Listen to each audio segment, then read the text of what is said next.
قرآن مجید کی سورہ بقرہ میں 272 اور 273 نمبر آیت ہے کہ جس میں خرچ کرنے کے اعتبار سے لوگوں کو ترغیب دی جا رہی ہے، اور ایک مقام پہ آ کے قرآن یہ فرماتا ہے کہ وَمَا تُنْفِقُ مِنْ خَيْرٍ فَلِأَنفُسِكُمْ، کہ جو تم خرچ کرتے ہو اچھائی میں سے، اچھے کاموں پہ خرچ کرتے ہو تو فَلِأَنفُسِكُمْ، وہ تم اپنے لیے خرچ کرتے ہو، ایسا نہیں ہے کہ اس کا فائدہ دوسروں کو پہنچے، یہ تمہارے اپنے بھلے کے لیے اچھی چیز ہے۔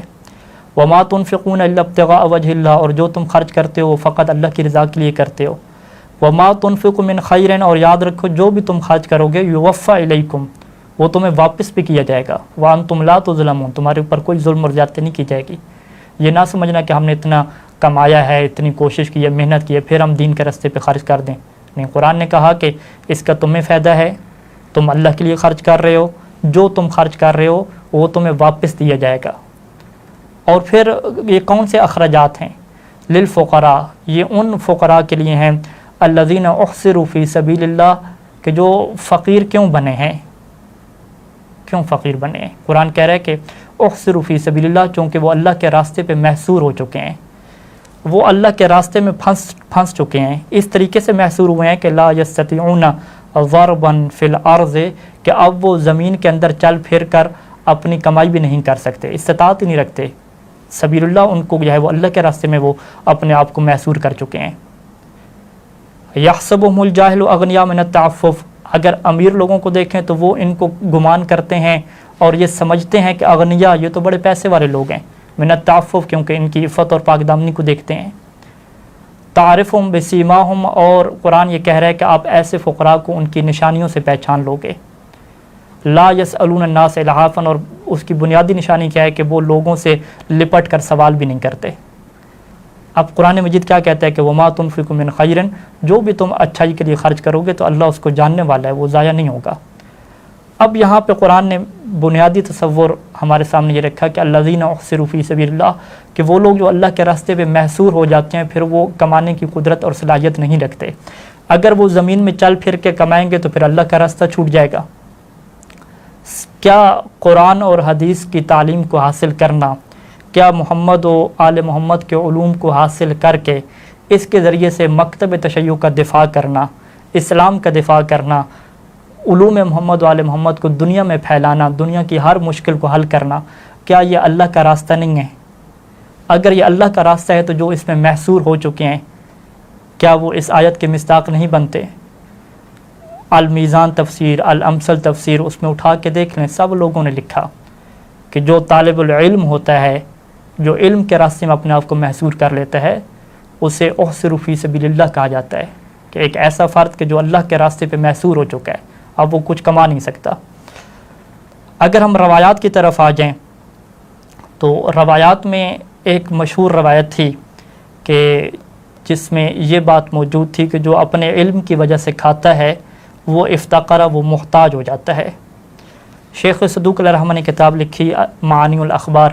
اس کے اندر جتنی بھی روایات تھیں ان کے جو مطلب مشکل مطالب تھے یا لوگ اس کو غلط رنگ سے سمجھ رہے تھے ان کی وضاحت فرمائی۔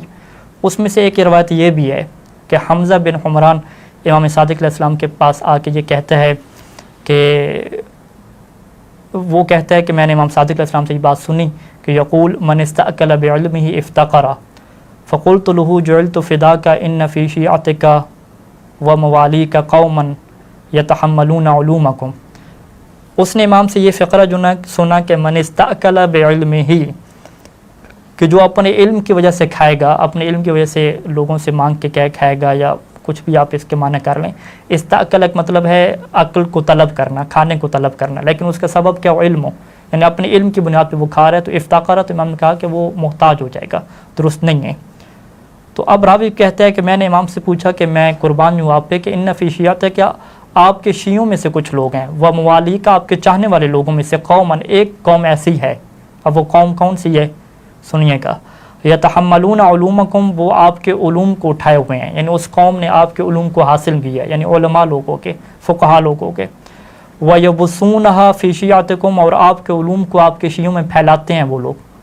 فَلَا يَعْدَمُونَ عَلَى ذَلِكَ مِنْهُمْ الْبِرَّ وَالصِّلَةَ وَالْإِكْرَامَ۔ اب ہوتا کیا ہے کہ جب ان لوگوں کو قوم کی طرف سے کوئی صلہ ملتا ہے، کوئی نیکی ملتی ہے، اکرام ملتا ہے، عزت ملتی ہے، تو لا یعدمون، یہ اس چیز کا انکار نہیں کرتے، ایسا نہیں ہے کہ وہ کہیں کہ نہیں ہمیں کچھ بھی نہیں چاہیے، یعنی وہ لوگ بھی یہ کر رہے ہیں۔ تو اس نے پوچھا کہ پھر مولا کیا یہ وہی لوگ ہیں کہ جو اپنے علم کی وجہ سے کھا رہے ہیں؟ فقال علیہ السلام، تو امام علیہ السلام فرمایا کہ لیس اولئک بمستأکلین، یہ وہ لوگ نہیں ہیں کہ جو علم کی وجہ سے کھا رہے ہیں۔ پھر کون لوگ ہیں جو اپنے علم کی وجہ سے کھاتے ہیں؟ انما المستأکل بعلمہ الذی، جو اپنے علم کی وجہ سے کھا رہا ہے لوگوں سے، وہ بندہ ہے کہ الذی یفتی بغیر علم، کہ جو بغیر علم کے فتویٰ دیتا ہے، ولا ھدی من اللہ عز وجل، اور اللہ کی ہدایت کے بغیر وہ فتویٰ دیتا ہے، لیبطل بہ الحقوق، تاکہ اس کی وجہ سے لوگوں کے حقوق کو پامال کر دے، طمعا فی حطام الدنیا، وہ دنیا کے مال کی اور دنیا کے ساز و سامان کی لالچ رکھنے والا ہے۔ ایسا مفتی اور ایسا فتویٰ دینے والا جو اللہ کی ہدایت سے، اللہ کے قرآن سے، فرامین محمد و آل محمد سے ہٹ کر فتویٰ دیتا ہے، قیاس اور ذاتی رائے سے فتویٰ دیتا ہے، یہ وہ لوگ ہیں کہ جو اپنے علم کی وجہ سے کھا رہے ہیں، اور جس کی مولا نے کہا ہے کہ میں نے مذمت کی ہے۔ لیکن وہ لوگ کہ جو محمد و آل محمد کے علوم کو پھیلا رہے ہیں، جو قرآن اور حدیث کو پھیلا رہے ہیں، قرآن اور حدیث سے احکام شرعیہ کو نکال کے توضیح المسائل میں آسان طریقے سے لکھ کر دنیا تک پہنچا رہے ہیں کہ دیکھو یہ محمد و آل محمد کے فقہی احکام ہیں، یہ فقہ صادق ہے، یہ فقہ جعفری ہے، یہ احکام ہیں، وہ لوگ اس کا مصداق نہیں ہیں۔ اور پھر بڑی خوبصورت روایت ہے الکافی میں کہ ایک بندہ تھا جو خراسان کا تاجر تھا، اس نے امام رضا علیہ السلام کی خدمت میں لکھا تھا اور کہا تھا کہ مولا آپ مجھے خمس میں اجازت دے دیں، مجھے معاف کر دیں خمس۔ تو امام نے اس سے جواب لکھا خط میں، اس میں بسم اللہ الرحمن الرحیم کے بعد سب سے پہلا جملہ کیا لکھا خمس کے بارے میں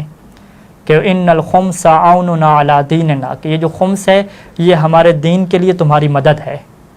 عوننا یہ ہماری مدد ہے تمہارا خمس، لیکن ہماری ذات کے لیے نہیں ہے، علی دیننا ہمارے دین کی یہ مدد ہے، ہم اسے دین کے لیے خرچ کریں گے۔ اور پھر صادق آل محمد کیا فرماتے تھے؟ ابن بکیر کی خوبصورت روایت ہے الکافی میں کہ ابن بکیر یہ کہتا ہے کہ میں نے امام صادق علیہ السلام سے یہ سنا تھا کہ امام فرما رہے تھے کہ انی لآخذ من احدکم الدرہم وانی لمن اکثر اہل المدینہ، کہ میں جب تم میں سے کسی ایک سے درہم لیتا ہوں مال امام کے طور پہ، تو لمن اکثر اہل المدینہ، میں تو کیا ہوں مدینہ میں سے سب سے زیادہ اکثر ہوں، مال کے اعتبار سے میرے پاس مدینہ والوں میں سے سب سے زیادہ میرے پاس مال ہے، لیکن اس کے باوجود میں تم لوگوں سے کیوں پیسہ لے رہا ہوں، تم سے کیوں میں مال امام لے رہا ہوں؟ ما ارید بذالک الا ان تطہروا، میرا فقط یہی اس سے مقصد ہے کہ تم پاک کر دیے جاؤ، تمہاری پاکیزگی ہو جائے اور تم آیت قرآنی کا مصداق بن جاؤ کہ تم خیر کے لیے خرچ کرنے والے ہو۔ تو اس دوسرے سوال کا جواب بھی ہمارے سامنے آ گیا کہ جو لوگ اپنے آپ کو علوم محمد و آل محمد کے لیے، دین کے لیے وقف کریں گے، انہیں ہم نے سپورٹ کرنا ہے، انہیں ہم نے ہر طریقے سے سپورٹ کرنا ہے، کیونکہ یہی ہمارے مرکز ہیں، یہی ہمارے ترجمان ہیں۔ اگر ہم ان کے اوپر سپورٹ نہیں کریں گے تو صادق آل محمد کے جملے کے مطابق ہماری طہارت ہی نہیں ہو سکتی۔